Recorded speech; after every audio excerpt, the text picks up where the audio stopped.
Hello, I'm Nick, and this is Today in Philosophy of History for Sunday, 17 March 2024. It is the 102nd anniversary of the birth of Patrick Gardiner, who was born in Chelsea, London, on this date in 1922. In my episodes on J.G.A. Pocock and Friedrich von Schlegel and Raymond Aron, I suggested that there is an unmet need to map the conceptual space of history. And Patrick Gardiner supplies us with more material for this. He acknowledges that the many kinds of inquiry that have gone by the name of philosophy of history sometimes have different meanings. Quote, "It is, in fact, misleading to speak as if there were a single branch of the study called the philosophy of history, to which various thinkers have at different times made contributions. Nor can the subject be defined by pointing to a specific group of pivotal problems," unquote. Well, he says here that we can't define philosophy of history by a specific group of pivotal problems. This is actually a constructive suggestion on how to approach the mapping of the conceptual space of history. Because while there may not be any single group of pivotal problems, we would probably find, if we started systematically assembling the problems that various inquiries have attempted to resolve, that these problems tend to cluster together, and each cluster corresponds to a particular kind of inquiry, and that there are relationships among these clusters of problems. One way to begin the conceptual mapping of history would be to start a list of the kind of questions that are asked by historians and philosophers of history, and how historians and philosophers of history have attempted to resolve these problems. Enough questions would start to sort themselves out into recognizable categories, though there would still be a lot of overlap among categories of inquiry and a lot of gray areas. And Gardiner recognizes this. Quote, "The boundaries between what is known as philosophy of history and other fields of speculation and inquiry are exceedingly difficult to draw. At some point, it seems to shade off into sociology, at others into historical methodology, and at others again into history proper," unquote. In earlier episodes, I've noted that there was a mid-20th century trend to assimilate history to sociology and psychology, to which Gardiner seems to be inferring here. And there are definitely questions that are asked about history that point in this direction. But there are also many other questions that point in different direction, since there are an endless number of questions that we might ask about history. If we possessed a map of the conceptual space of history, every engagement with history would have its place on the map, giving us what you could call the conceptual equivalent of there being a place for everything and everything in its place. And in revealing the relationships between these engagements with history, it would help us to understand how the questions we are asking and attempting to answer are related to each other and to other questions and to other engagements with history. Here's another quote in which Gardiner makes the same point in more detail about the many forms of philosophical engagement with history. Quote, "What projects customarily referred to as philosophies of history frequently have in common is the aim of giving a comprehensive account of the historical process in such a way that it can be seen to make sense. Yet the notion of making sense of the past is itself unclear and is open to a range of different interpretations. To make an obvious distinction, it is one thing to suppose that history has a meaning in the sense that all that has happened or is going to happen has been or is preordained or intended by some hidden hand, whether this hand be the hand of providence or that of Hegel's cunning of reason.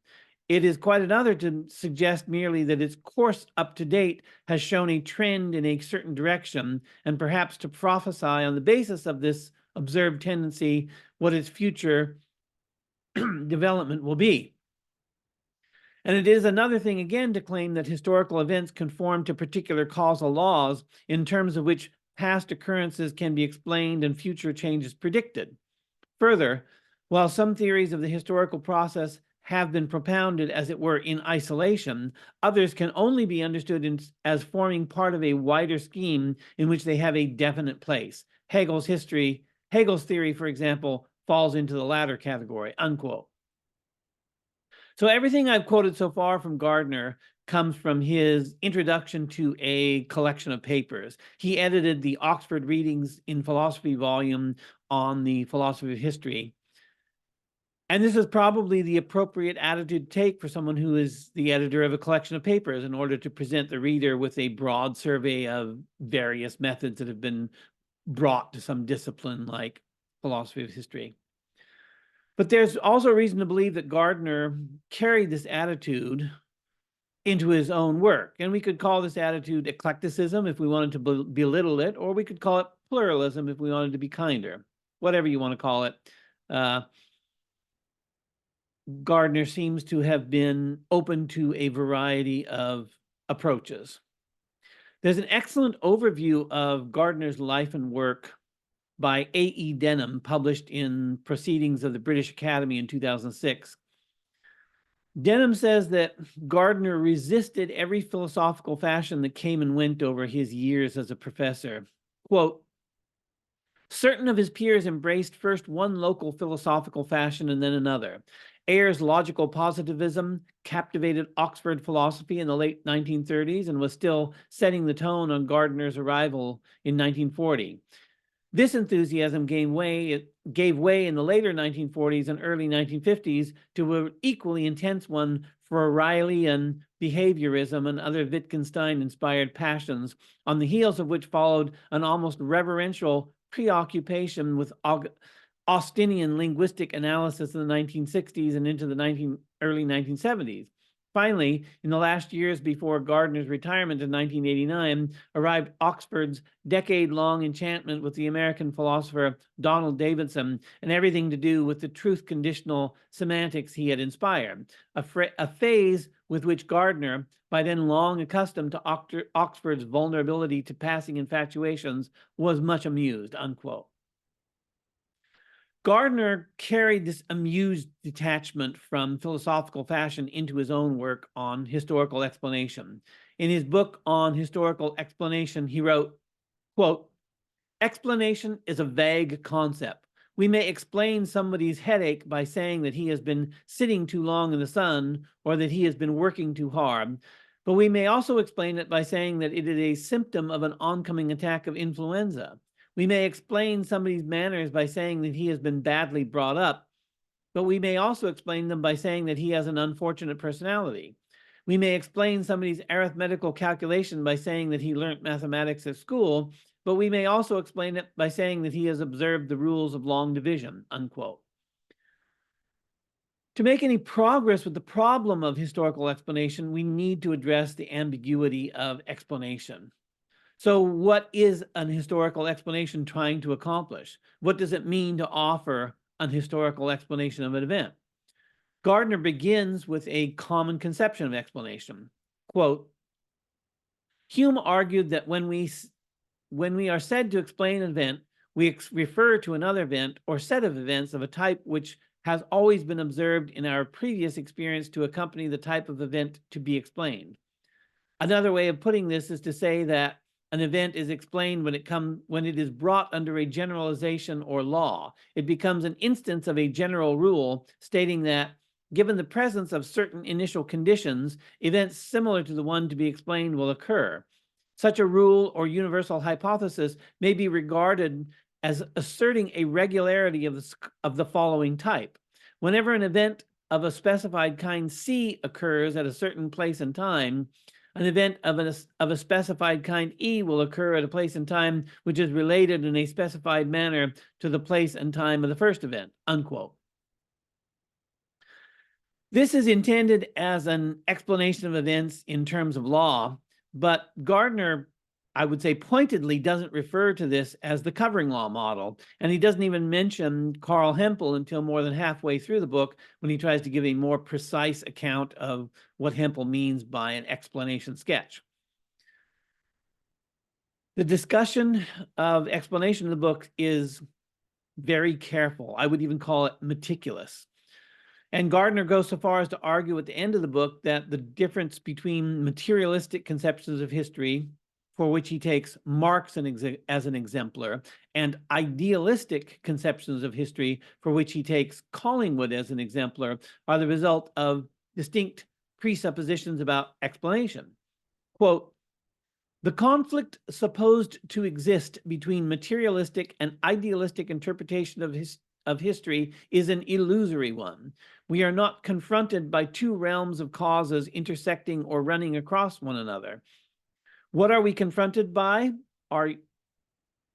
What we are confronted by are various uses of the word explain. To explain a person's action by giving the purpose it is designed to serve is not the same as to explain an action by referring to a physical event or situation which caused it. And explanations in terms of reasons given, plans or policies adopted, principles followed, are likewise distinct from causal explanations. In the first part of this book, I have only had space to suggest the lines along which I believe the analysis of explanations involving reference to how people behave and how they do things should proceed.